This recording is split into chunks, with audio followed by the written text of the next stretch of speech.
Շուշիում անգամ այս ջարդարական գործողություններից, այս ամենից հետո 1939 թվականի մարտահամարով հայ բնակչությունը հասել էր 1500-ի և կազմում էր բնակչության 27.2%-ը։ Այսինքն անգամ այդ ամենից հետո Շուշիում հայերը ունեին իրենց առանձին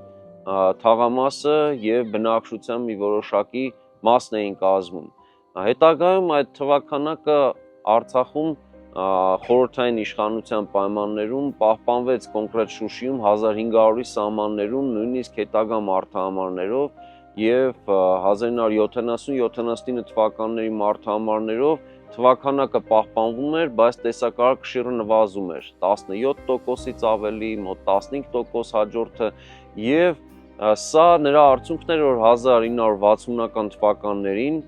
խորհրդային Ադրբեջանի իշխանությունները որոշեցին հիմնահատակ ավերել Շուշիի պատմական թաղամասը, հայկական այդ նկարագիրն ունեցող թաղամասը